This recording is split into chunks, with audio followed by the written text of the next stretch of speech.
un beau jeu de Tatar. Tatar tire. Il est sorti, il est parti, Julien Alaphilippe. Qu'est-ce qu'il y a Mbappé? Allez, Kylian. History point of De la France au Canada, en passant par Edmundston et La Rochelle, le sport nous interpelle. Bienvenue à Tout sport confondu avec Mathieu Landry et Maxime Renoux.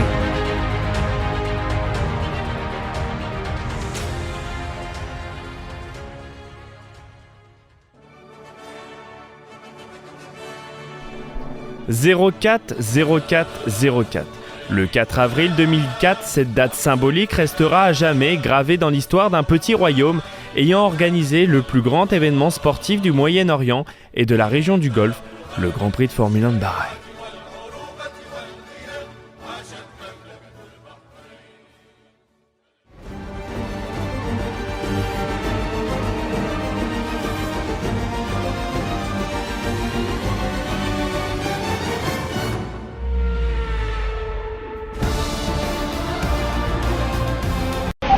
Box and pay confirm, please, Max. Box, pay confirm. Le prodige français Maxime Renoux Verstappen de La Rochelle a malheureusement terminé deuxième sur le deuxième Grand Prix des essais libres, mais tout d'un coup est de retour avec nous en studio. Bonjour Mathieu, comment tu vas? Ouais, ben, ça va très bien. Et vous? Je viens tout juste de sortir de mon baquet, là, de ma voiture. C'est un peu la sueur, j'imagine que ouais, je transpire beaucoup. Ah, je te crois. La limite de la J'ai un mal au cou près, aussi. J'ai mal au cou. Je peux croire. Mais je suis sorti avec de la frustration, mais aussi de la joie, mais pour la suite de la saison. Mais c'est vrai que j'ai été frustré puisque l'Espagnol Fernando Alonso, âgé de 41 ans, a pris la première position de ces essais libres 2. À ma grandissime surprise, j'avais le chrono en tête pendant tout le long de la séance, puis il l'a pris dans les derniers instants à 1/10. Ah, c'est de l'expérience. Hein. 41 ans, c'est le double de ton âge quand même. Ouais. C'est pas évident. Jeune prodige, mais jeune encore. J'ai vieux prodige aussi en Fernando Alonso. En effet. Ah, mais c'est quand même très impressionnant. On en a parlé un peu. Il y a une malédiction qui vient à Bahreïn. C'est pour ça aussi que je fais deuxième, parce que je veux pas trop... Wow, brio. Honnêtement, c'est du pur génie. Parce qu'il faut expliquer, en fait, la malédiction vient du vainqueur du Grand Prix de Bahreïn, celui qui gagne ou celui qui gagne l'ouverture de la saison. Avant, c'était en Australie, à Melbourne. Mais celui qui gagne le premier Grand Prix de la saison depuis 2017 a une malédiction. C'est-à-dire qu'en fait, il ne gagne pas le championnat du monde. Et puis moi, mon objectif, c'est de gagner le championnat du monde. Ah, ben chose qui devrait être dans la poche, Maxime, pour tout le monde qui écoute de Maxime Renoux Verstappen, de son surnom. De son nom de famille. Qui a causé plusieurs surprises l'an dernier, bien évidemment, avec sa voiture. Qui est ma Red Bull. Ben, je ne le savais pas du tout. Qui n'est pas une boisson. Hein. Ah, on est sponsorisé. Oui, c'est une boisson parce que j'en ai bu une ce matin, justement. Mais bon, les troisièmes essais libres qui sont dans 18h, Maxime. Oui, qui sont demain. Demain, on pourra essayer d'aller chercher cette première place et voir pour les qualifs qui seront dans l'après-midi. Et puis la course aura lieu dimanche. Affaire à suivre en tout cas.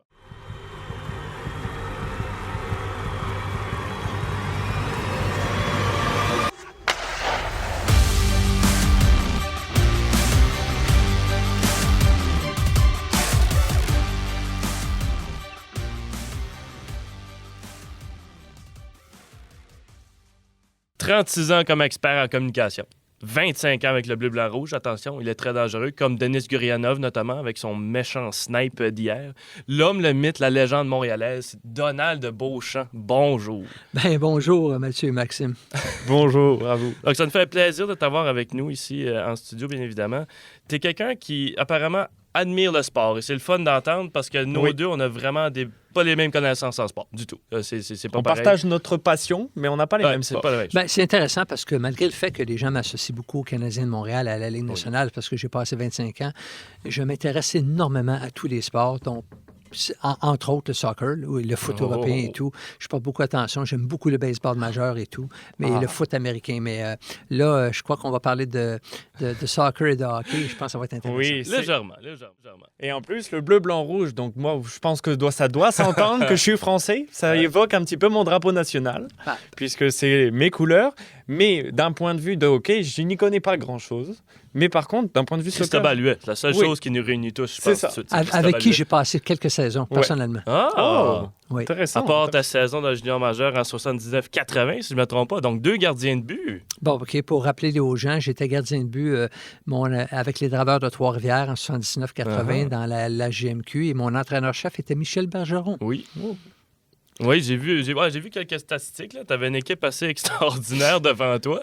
Quelques marqueurs de 173 points, quelques futurs joueurs de la Ligue nationale. Bien, la raison pour laquelle j'ai fait une carrière dans le domaine des communications, que je suis ici avec vous aujourd'hui, c'est que c'était pas pour mes talents de hockey. Parce que malgré le fait que je détiens encore 2 records du hockey junior majeur canadien. Oui, 100%. Et je vais vous les dire, ces 2 records-là. Ben oui. C'était le joueur le plus léger de l'histoire. Je pesais Le plus léger? J'étais gardien de but, je pesais 119 livres. Oh! Et Wow! C'est un record, c'est malade. Oui, et le deuxième record, c'était le plus de matchs consécutifs sur le banc sans jouer 55 matchs de suite. Alors ça, c'est cocasse d'avoir ces records. Mais c'est un record. Mais c'est un record. Comme, tu peux pas chialer, c'est un record. Donc, vous comprendrez que c'est un peu de l'autodérision, mais c'est très vrai. Oui, ben oui. Et en parlant de records, vous le mentionnez, moi j'ai un autre, parce que de ma culture footballistique, on a appris le décès de Juste Fontaine, qui est décédé dernièrement, et qui avait un record, pas des moindres, 1958, la Coupe du Monde, pas moins de 13 réalisations lors de ce mondial-là, et c'est le seul mondial qu'il a fait. Donc c'est un record qui va être difficilement aussi battable. Absolument. Ah ben, écoute, c'est sûr que Kylian Mbappé travaille fort pour le Oui. faire, mais 13, Mais en une seule Coupe du 13 Monde. buts, ça, je crois que vous avez tout à fait raison. Finalement, M. Beauchamp, une question qui est un peu plus personnelle pour moi parce que j'ai lu un peu sur ton côté du hockey universitaire, que je vais revenir un peu. Moi-même, je fais l'analyse des matchs hockey universitaire, justement les Patriotes de l'UQTR. J'étais là l'an dernier lorsque les matchs finaux d'universitaires canadiens, justement, se jouaient. Les heureux gagnants, encore une fois, un excellent match en double prolongation. Alexis Gravel, peut-être un icône national, maintenant au Québec. Mais je te demandais, parce que j'en parlais justement avec un peu du média des Wildcats de Moncton. Je travaille là aussi, encore une fois, je me tire un peu de fleurs. Mais je me demandais justement pourquoi est-ce qu'il n'y a pas plus de hockey universitaire au Québec. Bon. Il y a seulement une bonne équipe, on dirait, puis c'est les Patriotes de l'UQTR, comparé à l'Ontario, même le Nouveau-Brunswick, il y a quelques Plutôt étonnant. bonnes écoles, ouais. Ben, premièrement, là, c'est tout à l'avantage des Aigles Bleus de l'Université de Moncton. Oui. Ouais. OK? Et les autres clubs. Sans Oui, oui, oui. OK? Et pourquoi? Je vous explique. Et quelle bonne question. Il y a tellement peu de gens qui se la posent ici au Québec. Et voici pourquoi. Parce que en ce moment, dans la Ligue de hockey junior majeur du Québec, il y a 18 clubs, 12 au Québec et 6 dans les 3 provinces maritimes. OK? Entre autres au Nouveau-Brunswick. Ouais. Et puis, tous les joueurs se doivent d'étudier et tous les joueurs vont avoir une bourse d'études suite à leur passage junior qui leur permet d'aller dans des universités canadiennes. Et ces joueurs-là vont aller principalement au Nouveau-Brunswick, dans les Maritimes, parce qu'il y a 3 clubs au Québec, Concordia, McGill, et, qui sont des universités anglophones, ainsi que l'Université de l'UQTR. Moi, je pense personnellement qu'il devrait y avoir des clubs à l'Université Laval à Québec, à Sherbrooke et une des 2 universités francophones à Montréal. Et donc, tu te retrouverais avec 6 clubs au Québec et donc les joueurs québécois qui sortent de la Ligue junior majeure du Québec, qui ne joueront pas dans la Ligue nationale de hockey aux professionnels, peuvent continuer à jouer au hockey chez eux au Québec avec la bourse d'études qui se sont octroyées ou qu'ils ont reçues de la Ligue junior majeure du Québec. C'est ce que je pense. Puisque finalement, en fait, ils arrêtent leur carrière beaucoup trop tôt. En tout cas, ils ne peuvent pas poursuivre. C'est ça aussi, c'est malheureusement dans le sport professionnel, on le voit aussi dans d'autres sports, notamment dans le soccer, avec une formation qui se fait jeune et on perd à l'âge de 17-18 ans à cause de... Il n'y a pas de poursuite d'études ou même dans le sport plus loin. Et il n'y a pas de possibilité de jouer. Et c'est vrai qu'il y a cette chance-là du côté de la province du Nouveau-Brunswick et de ce championnat-là avec d'autres universités et les jeunes qui jouent finalement. Et c'est ce que le Québec a besoin et je crois que la voie de l'avenir, elle est là. Et c'est pas nécessairement ça non plus, c'est que le Québec a amplement le budget, non? De faire justement ça, d'intégrer le hockey à leurs universités. Et c'est là, je te vois pointer des doigts. Peut-être quoi rajouter, je vais te laisser parler. Oui, mais la raison est simple. Oui, je comprends ce que tu veux dire. Ils l'ont, mais ils ne l'ont pas encore parce que ça prend, selon moi, il y a 3 conditions. Dans un premier temps, ça prend une volonté des universités d'avoir un club de hockey, au même titre qu'ils ont des clubs de football en ce moment. Là, okay? Ouais. Deuxièmement, ça prend le support corporatif et financier qui va permettre aux universités d'avoir les programmes qui coûtent quand même assez cher. Là. Ouais. Et troisièmement, ça prend une volonté politique. Parfait. Okay? Donc, si ces 3 éléments-là travaillent ensemble et sont rencontrés, bien là, à ce moment-là, on pourra peut-être parler d'une expansion du hockey universitaire au Québec. Ce à quoi je crois beaucoup. Mais certainement. Mais merci pour cet Merci à fabuleux entretien, Donald. C'était On excellent. en a beaucoup appris. Oui, Ça me certainement. fait plaisir, messieurs, puis je vous souhaite une longue et fructueuse carrière dans vos domaines. Je Merci. l'espère aussi. On espère, on croise les doigts.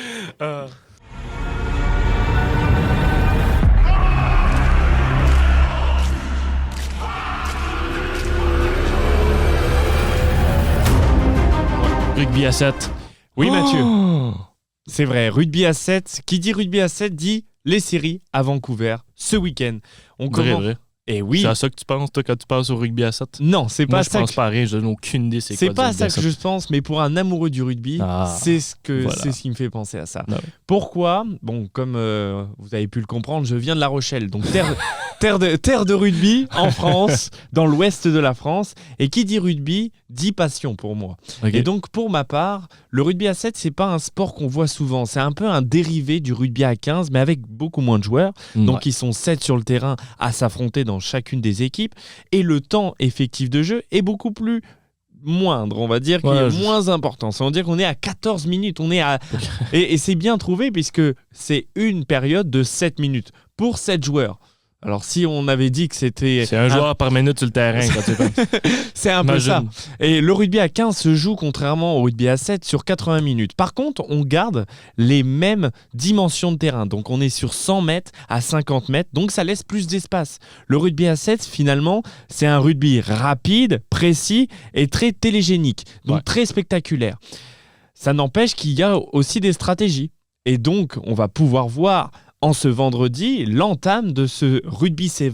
Oui. Et c'est quoi le Rugby 7 ? En fait, le Rugby 7, c'est des manches qui ont lieu tout au long de l'année entre 15 nations mondiales qui s'affrontent au fur et à mesure. Donc, il y a à peu près 3 poules de 4 nations. Donc, toutes les nations ne sont pas représentées à chaque manche, bien évidemment, puisque ça fait un total de 12, si on calcule bien.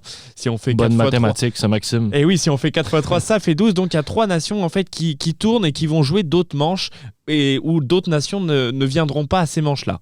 Et on va pouvoir voir aussi un petit peu, bien évidemment, les Blacks qui sont une nation favorite, les All Blacks, la Nouvelle-Zélande, avec ce haka traditionnel qu'on peut voir à chaque entame de match, qui est une vraie religion et un vrai mythe, en tout cas. Raison de victoire, ça, Maxime. Dans le c'est ça que rugby, c'est ça, une raison de victoire, ça donne de l'élan. Et puis, on peut voir aussi d'autres nations qui sont très intéressantes, qu'on voit dans le rugby à 15, comme l'Irlande, qui est la première nation mondiale dans le rugby à 15, mais qui performe bien aussi dans le rugby à 7. On va voir aussi l'équipe de France, qui a un peu plus de mal, contrairement au rugby à 15, où ils sont un peu meilleurs. Puis on a le Canada, qui est quand même présente dans ce Sevens, qui organise à Vancouver, mais qui fait partie plus des outsiders, qui est là comme... pas le favori, mais qui est en progression. Non, Maxime, je comprends ton déni carrément pour le talent canadien pour le rugby. Moi-même, j'en fais partie de l'équipe canadienne de rugby comme affilié. Oh. Ouais. Un grand gaillard de 6 pieds 1 et 160 livres. Ah, ouais. va falloir que tu cours quand même. Non, il va falloir que je cours. La seule affaire que je vais pouvoir faire parce que c'est impossible que je peux tasser personne là-bas. Oh! J'aimerais ça. Imagine, je me ferais écraser. Ah, ça serait En compliqué. tout cas, rugby à 7, tout qu'un sport formidable, Maxime. Oui, en effet, un sport complètement fort. Maintenant, pour l'hymne national canadien. Now for the Canadian National Anthem.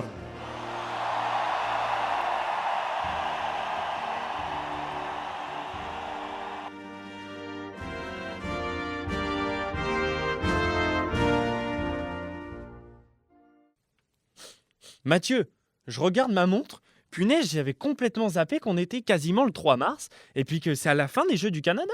Ben, punaise, certainement. Parce que ça avait d'être fini, moi, j'étais pas là, malheureusement, pour la deuxième semaine. T'étais là la première semaine. La première semaine, et non la moindre, puisque j'étais l'analyste sportif francophone pour les Jeux du Canada, au hockey masculin notamment. J'ai fait quelques quel matchs. prestige. Ah, c'est très prestigieux. Quelques matchs en fauteuil roulant, basketball sur fauteuil roulant, désolé.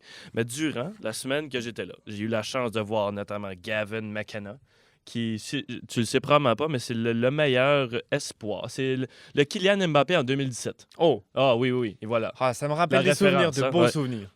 Puis on l'a vu en action, incroyable. Il a fait 29 points en 6 matchs. Ça, c'est l'équivalent d'Mbappé en finale de la Coupe du Monde. OK. Donc, c'est un beau ratio. Encore là, Mbappé, c'est juste pour te le rappeler, il est français, Mbappé. C'est bien, j'applaudis l'effort que tu essayes de faire. C'est certainement. Mais malheureusement, il évolue avec équipe Yukon. Puis équipe Yukon terminé 10e, si je ne me trompe pas, perdu face au Nouveau-Brunswick, justement dans les phases éliminatoires. Et c'est là que ça devient très épicé, les phases éliminatoires. Et qu'est-ce que ça a donné? C'est ça. La finale, comme le rendement final, a fait en sorte que l'équipe de l'Ontario a remporté tout. Wow. Surprise. Parce que l'équipe de la Saskatchewan, selon moi, était la meilleure équipe et de loin des Jeux du Canada au hockey masculin. Malheureusement, ça n'a pas été le cas pour eux autres. Ils ont perdu après avoir mené par 2-0 avec 2 périodes à faire. Chose que je ne m'attendais pas du tout, encore une fois. Une game qui a terminé en double prolongation. Et laisse-moi te dire les efforts de voix que tu dois faire en double prolongation. Juste sachant qu'en en plus... 3 contre 3, c'était absurde. Puis on est revenu justement de Charlottetown la même journée et on n'a pas pu vraiment se parler. Fait qu'on écoutait de la musique comme Saskatchewan. T'as terminé deuxième. C'est des affaires de même. Puis, on reprend cette toune. Hein. Ah oui, puis juste pour finir le top 3, eh bien, le Québec qui avait terminé 3e. Mais de fond en comble, c'était un tournoi où on a vu plusieurs jeunes espoirs. Puis tu sais, je travaille pour les Wildcats, fait que j'aime ça voir les espoirs qui vont... Puis c'est l'avenir un petit peu aussi. C'est l'avenir, c'est le futur du jeune hockey. C'est nos futurs professionnels. Effectivement, ben, certains d'entre eux. Il y en a d'autres malheureusement qui le feront pas. Mais ça, quand même, dans la majorité game, des sports, hein, on a 20 sports aux Jeux du Canada, donc il n'y a pas que le hockey. Et puis c'est vrai que c'est intéressant de voir aussi d'autres personnes, d'autres athlètes évoluer. Puis même ton expérience de basket fauteuil a dû te surprendre. Et puis on verra peut-être une suite à la fois. Des Paralympiques, sûrement. Peut-être. Mois. Mais sachant que Paris 2024 arrive vite. C'est ça, Maxime, qui a conclu légèrement mon parcours aux Jeux du Canada et j'espère y retourner en 2025, encore une fois à une île, mais cette fois-ci, ce sera à Terre-Neuve et Labrador. Ouais, c'est pas loin de chez nous encore. Hein. Bon, chez vous, très loin. Chez nous, moins. Ouais, c'est vrai.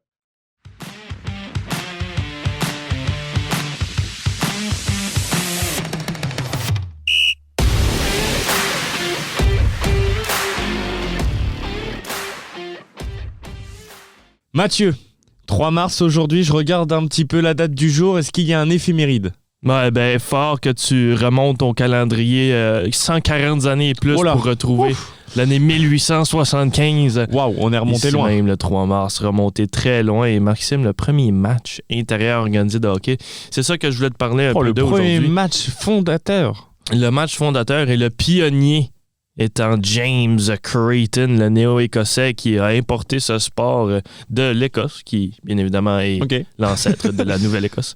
Un sport... Je viens de l'apprendre. Ouais, c'est ça. Un sport qui s'appelait le shinty en Écosse, qui a été transporté ici au Canada, et James Creighton qui a annoncé ce match qui a eu lieu au Victoria Skating Rink sur la rue Drummond, tout près du Centre Bell, où le Canadien de Montréal évolue. Le Canadien de Montréal, Maxime, c'est un peu comme le Paris Saint-Germain de Paris. Ouais. Ah oui. Alors que... ils vont mieux que le Paris Saint-Germain. Pas sûr de ça. Les circonstances n'étaient pas les mêmes. Par exemple, Maxime, écoute ça, pas de bande. Donc, aucune chance pour la rondelle d'être arrêtée, entre guillemets.